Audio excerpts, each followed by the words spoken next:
Okay, so I figured I would show you how I make the kale soup that we were talking about. So what I have frying in here, I'm making a video, leave me alone. What I have frying in here is 1 row of mild sausage and 1 row of hot sausage.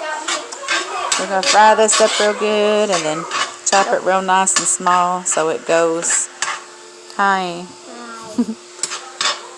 so it spreads pretty good throughout the pot of soup. So we'll get that going real good like.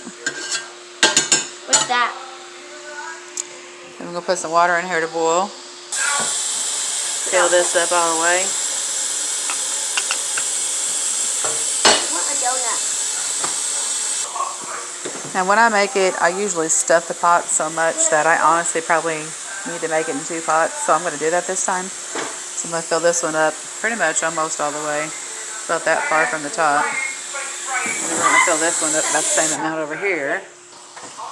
Alright, so we'll have those pots of water boiling. We got the sausage over here cooking. Who are you talking to? Nice and good. I'm talking to my phone because I'm making a video. Like, what? can you like this hat? I'm trying to like make this video. What? You heard me. Picklehead. Picklehead. Alright, so that's frying up still.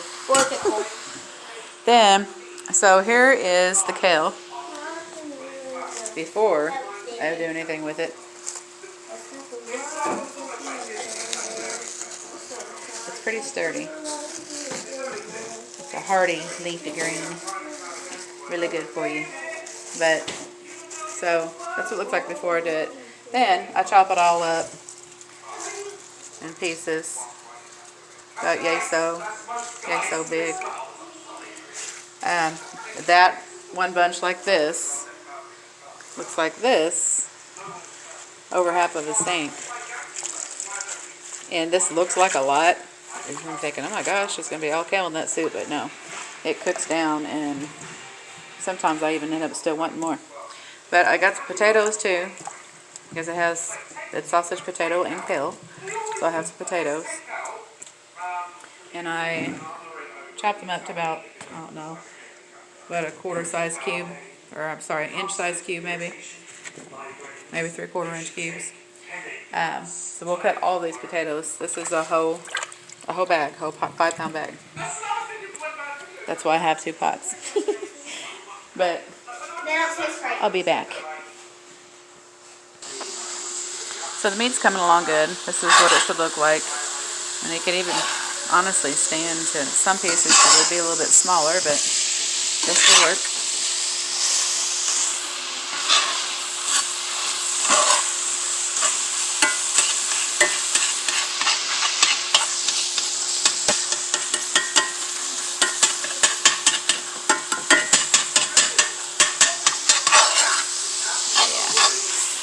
Doing good. So you like that. One ingredient also I almost forgot to tell you about. Chicken soup base.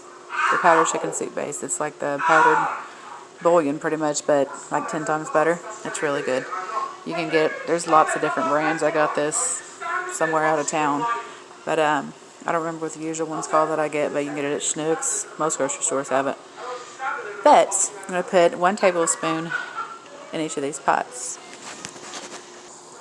Okay, so I actually put 2 tablespoons in the big pot and 1 in the back. And the back burner ain't working like it's supposed to be. It's supposed to be on high. It just ain't looking like it. There it goes. There it goes. Whoa, got a little foggy there.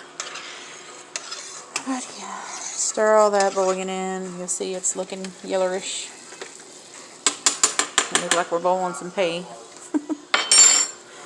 Alright, then we're going to take 2/3 of the potatoes and put them in the big pot, and 1/3 and put them in the small pot. Then we're going to do the same with the kale, which I have draining now. Get all the water off. So we'll do the same with that. Put 2/3 of it into the big pot and 1/3 into the small pot. And I'll be back once I get it together.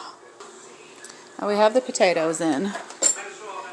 I'll let this go back up to boiling. We're going to boil the potatoes before we put the kale in. We're going to boil them for about 5 minutes. This dang burner back here sucks. But yeah. So, get this boiling. And I'll be right back again. So that's been boiling. The potatoes were boiling about 5 minutes. And now we have just put the cow on top. Everything looks so full, like you can't fit anything else in there. But remember, we still have to put the meat on there. So, drain the meat really good, as you can, in the slotted spatula, spin thingamajigger. And just put it over the kale. Try to get as much grease out as you can, because as this sits in the fridge, if you don't, it'll get like a big film of grease on top and it looks funky. So we're going to do the same thing we did in the pots with the kale and potatoes. 2/3 of the meat in the big pot, 1/3 of the meat in the small. As soon as I'm done with that, I'll be back. So, this is what it'll look like once you get the meat in there and you stir it up. You stir the potatoes and the kale and the meat together.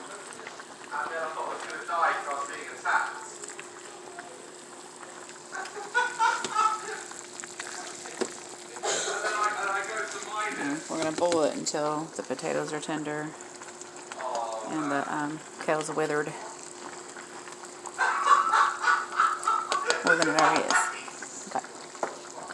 After that, we're going to put some whole milk into the pot. We're going to check our broth to make sure that it's seasoned well enough. If not, we'll add salt, pepper, and garlic powder or onion powder. I like using this. You get it from Ross Dress for Less, that place. Well, in their household section, they have this, and it's so freaking good. It makes everything taste better. Everything I put it on. But it is $3.99. It's fantastic. So I'll be back. So my daughter likes it spicier. She usually gets 2 hot rolls of sausage and adds a jalapeno. But I went ahead and added some jalapeno to the little pot back there and decided it's going to be her pot. It's spicy.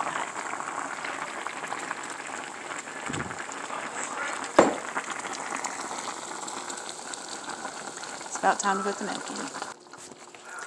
Okay, so this is what it looks like once you get the milk in it. And it just ties it all together. It makes it perfect.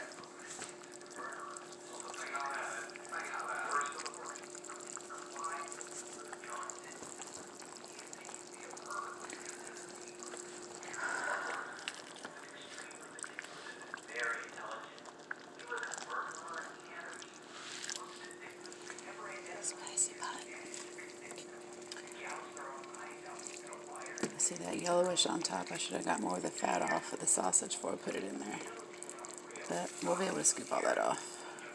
Once it cools down a little bit, it'll start to separate. It'll start to separate, and we can get that out of there.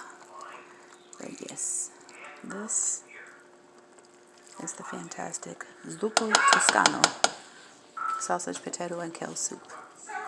You should try it. Bon appetit!